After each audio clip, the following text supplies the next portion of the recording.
જય શ્રી કૃષ્ણ મિત્રો. તો આ વિડીયોમાં એસિડ હુમલાને વળતો જવાબ આપનાર લક્ષ્મી અગ્રવાલની જીવન કહાની જાણીશું.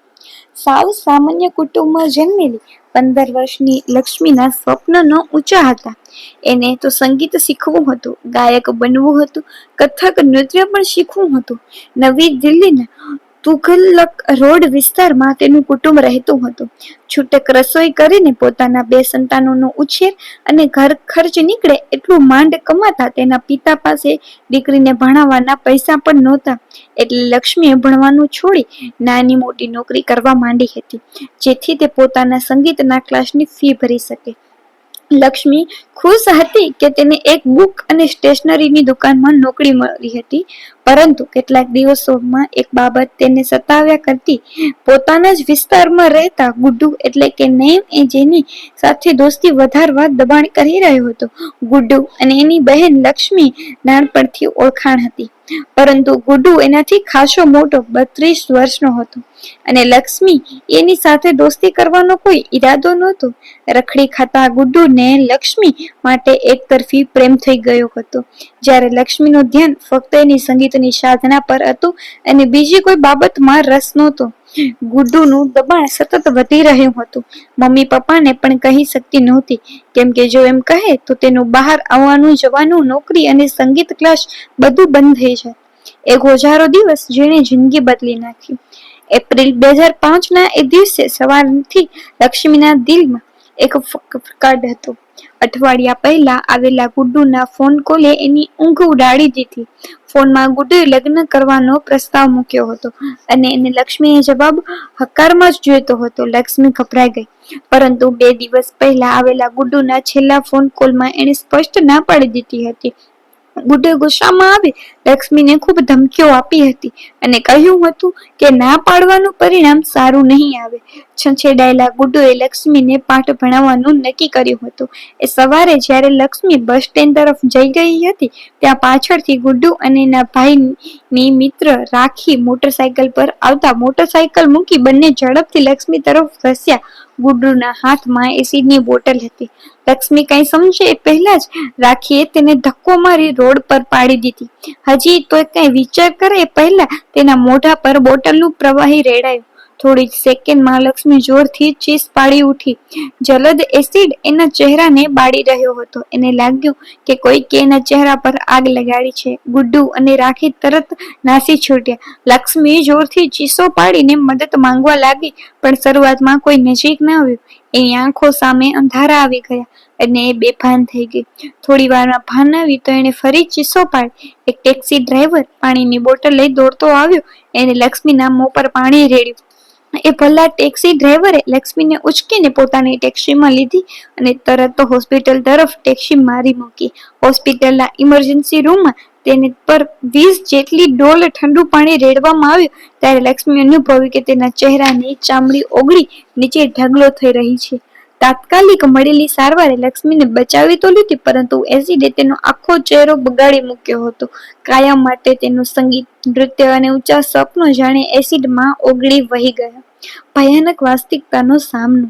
2 મોટા ઓપરેશન અને અઠવાડિયાઓની સારવાર પછી પણ હજી લક્ષ્મીને અંદાજ નહોતો આવી રહ્યો કે તેની સાથે શું થઈ રહ્યું અને અત્યારે શું થઈ રહ્યું છે. એ હજી આઘાતમાંથી બહાર આવી નહોતી. 2.5 મહિના સુધી ન તો એણે ચહેરો અરીસામાં જોયો કે ન તો ચહેરાને સ્પર્શ કર્યો, અને પછી જ્યારે એણે પોતાનો ચહેરો અરીસામાં જોયો ત્યારે એનાથી ચીસ પડાઈ ગઈ. ત્યાં સાથે જ શરૂઆત થઈ એક પીડાદાયક માનસિક સંઘર્ષની. ઘરે આવેલી લક્ષ્મી આડોશી પાડોશી મહેણા ટોણા મારવાનું ચાલુ કર્યું. એની સાથે જ કેમ આવું બન્યું? એનો જ વાંક હશે. એને જે ચક્કર ચલાવ્યું હશે હવે ભોગવે. આવું કદરૂપું મોઢું લઈને કેવી રીતે જીવશે? એના કરતા તો મરી જાય તો સારું. એને તો કુટુંબના નામ પર મેસ ચોપાડી. હવે આને કોણ પરણશે? આખી જિંદગી મા બાપ માટે બોજ બનીને રહેશે. લોકોએ કુટુંબને પણ અપમાનિત કરવામાં કોઈ કસર ન છોડી. છોકરીઓને માથે ચડાવો એટલે આવું જ થાય. લક્ષ્મી અને ઘરના સભ્યો માટે બહાર નીકળવું પણ મુશ્કેલ બન્યું. સૌથી વધારે આઘાતજનક તો એ હતું કે ગુડ્ડુ થોડા જ મહિનાઓ જેલ પછી જામીન પર છૂટી ગયો હતો અને પૂરેપૂરી આઝાદીથી ફરતો હતો. ખૂબ હતાશામાં સરી પડેલી લક્ષ્મી આત્મહત્યા સુદ્ધાનો વિચાર કરી લીધો. આવા કપરા કાળમાં પિતાએ અને સધિયારો આપ્યો. માનસિક રીતે ભાંગી પડતી, અટકાવતી અને સંજોગો સાથે લડવાનું શીખવ્યું. ન્યાયની લડાઈ. કુટુંબના ટેકાને કારણે લક્ષ્મીમાં લડવાની તાકાત આવી. મારી સાથે જે થયું એ બીજી કોઈ સ્ત્રી સાથે નહીં થવા દઉં. નિર્ધાર દ્રઢ થયો. કોઈ મિત્રની સલાહ લઈને 2006માં લક્ષ્મી માનવ અધિકારો માટે લડતી યુવા વકીલ અર્પણા ભાટનો સંપર્ક કર્યો. અર્પણા ભાટે લક્ષ્મીનો કેસ હાથમાં લીધો અને સાથે સાથે ખુલ્લેઆમ મળતા એસિડના વેચાણ પર રોક મૂકવા લક્ષ્મી તરફથી APIL એટલે કે પબ્લિક લિટિગેશન પર દાખલ કરી, જેની લડત એક પછી એક જુદા જુદા પક્ષોની બનેલી સરકાર સામે 11 વર્ષ ચાલી. કેસ હાથમાં લીધો ત્યારે ગુડ્ડુ ઉર્ફે નહીં જામીન પર છૂટી આરામથી ફરતો હતો, જે આપણા માટે અસહ્ય હતું. 4 વર્ષ ચાલેલા કેસમાં છેવટે ગુડ્ડુ અને રાખીને આજીવન કેદની સજા મળી. પરંતુ એ 4 વર્ષોમાં સમાજ તરફથી લક્ષ્મીને જે સહન કરવું પડ્યું એ ખૂબ પીડાદાયક હતું. બળેલી ચામડીના કથી પણ વધુ દર્દનાક સતત મોં સલતાડીને કોર્ટમાં આવું, જેણે ગુનેગાર પોતે હોય એમ લોકોની નજરથી બચતા રહેવું, લોકોના અણગમાં ભરેલા ચહેરાઓએ સહન કરવા અપમાનજનક શબ્દોને પીઠ પાછળ મારો અછૂતો જેવા વ્યવહાર અને કેટલાક મહેણા ટોણા. લક્ષ્મીને PINL કારણે એસિડ હુમલાનો ભોગ બનેલ વ્યક્તિઓ માટે કાયદાઓમાં નવી જોગવાઈઓ થઈ. ગુનાની ગંભીરતાની નોંધ લેવાઈ. આરોપીઓ માટે કડક સજા નક્કી થઈ અને ભોગ બનાવનારને સારવારમાં અને અન્ય આર્થિક સહાય ઉપલબ્ધ થઈ. લક્ષ્મીની ન્યાયિક લડત તેના જેવી હજારો બહેનો માટે આશાનું કિરણ બની. આંતરિક કસોટીઓ અને વિજય. ન્યાયની લડાઈની સાથે એક બીજી લડાઈ લક્ષ્મી માટે ખૂબ અગત્યની બની રહી. પોતાની જાત સાથેની લડાઈ. એસિડથી બળેલા અને કુરૂપ થયેલા પોતાના ચહેરાને અને પોતાની જાતને સ્વીકારવાની લડાઈ. એસિડ હુમલાને 80 થી 85 દિવસ પછી જ્યારે પહેલી વાર લક્ષ્મી પોતાનો ચહેરો અરીસામાં જોયો ત્યારે એ ભાંગી પડી. એ પોતાને જ સ્વીકારી શકી નહીં. જે ચહેરા એની આગવી ઓળખ હતો તે રહ્યો ન હતો. કોઈ બિહામણો ચહેરો અરીસામાં દેખાયો હતો. સમાજ સામે તો હજી એને બળેલો ચહેરો આવ્યો જ નહોતો. સમાજના સ્વીકારની વાત તો હજુ દૂર હતી. કેવી રીતે સમાજને પોતાનું મોં બતાવી શકશે? મહિનાઓ સુધી એ ઘરની બહાર નીકળી નહીં અને પછી કોર્ટમાં ન છૂટકે જવું પડે ત્યારે દુપટ્ટા વડે મોં સંપૂર્ણ ઢાંકીને જતી. રખે ન કોઈ જોઈ જાય. કોર્ટ કેસ દરમિયાન એક સમય જ્યારે એસિડ હુમલાનો ભોગ બનનારને કેવી પીડા મળે છે તે બતાવવા પોતાના વકીલે લક્ષ્મીને પોતાનો ચહેરો ખુલ્લો કરવા કહ્યું ત્યારે તે ખૂબ રડી, પણ છેવટે હિંમત બતાવીને પહેલી વાર મોં પરથી દુપટ્ટો હટાવ્યો. લોકોના આઘાત, અણગમા અને દયા મિશ્રિત ભાવો જોઈ એને ખૂબ દુઃખ થયું, પણ તેની હિંમત ખુલી. કેસ જીત્યા પછી દુનિયાનો સામનો કરવાની હિંમત ઓર વધી. એને નક્કી કર્યું કે પોતાની જાતને ગુમનામીના સબડવા નહીં દે. નેશનલ ઇન્સ્ટિટ્યૂટ ઓફ ઓપન સ્કૂલિંગમાં જોડાઈ બ્યુટિફિકેશન અને સીવણકામનો કોર્સ ચાલુ કર્યો. એક દિવસ એને વિચાર કર્યો કે હું જ મારા ચહેરાને શરમની મારી ઢાંકીને ફરીશ તો આ કોર્સનો શું ઉપયોગ? માટે મારા ચહેરાને પણ કારણે શરમાવાની કોઈ જરૂર નથી. તે દિવસે એણે દુપટ્ટો ફગાવી દીધો. પોતાના મોહલ્લાના લોકોના ઇન્સ્ટિટ્યૂટની એની સહિયારોનો વિરોધ અને અણગમાનો એણે દ્રઢતાથી સામનો કર્યો, જેમાં ઇન્સ્ટિટ્યૂટના શિક્ષકોએ એને ખૂબ મદદ કરી.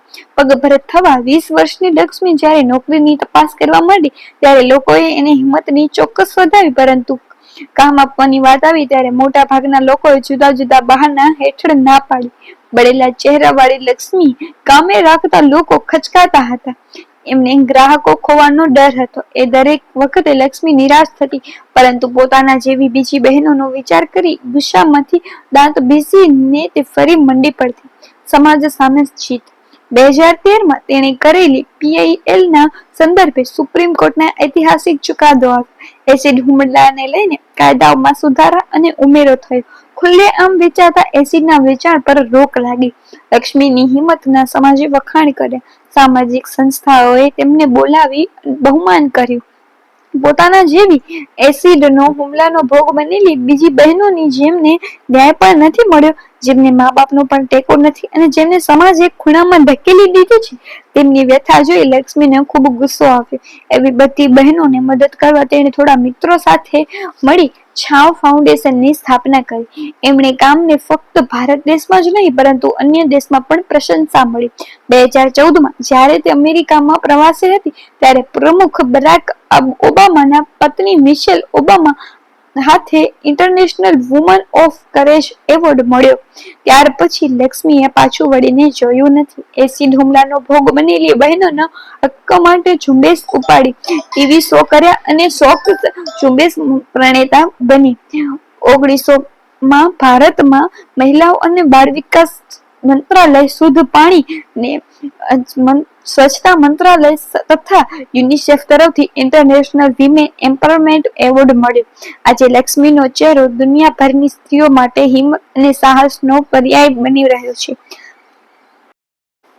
લક્ષ્મી માટે બિહામણા કદરૂપા ચહેરા સાથે સમાજનો સામનો કરવો સૌથી અઘરું હતું. આત્મહત્યા કરી લેવી કે ચહેરો છુપાવતા ગુમનામીના આખી જિંદગી કાઢવી એ સહેલું હતું. પરિસ્થિતિ સામે ઝૂકી જવાને બદલે સમાજના અણગમા, દયા, ઉપેક્ષા અને વિરુદ્ધની સામે એ દ્રઢતાની ઊભી થઈ. સમાજની દ્રષ્ટિને બદલાવવા ખૂબ હિંમતથી લડી, મોં છુપાવવાના બદલે મોં ઊંચું રાખી જીવતા શીખી અને એમાં જ પોતાના જીવનનું મિશન જોયું. આજે લક્ષ્મી એના જેવી સેંકડો છોકરીઓ માટે રોલ મોડેલ બની છે.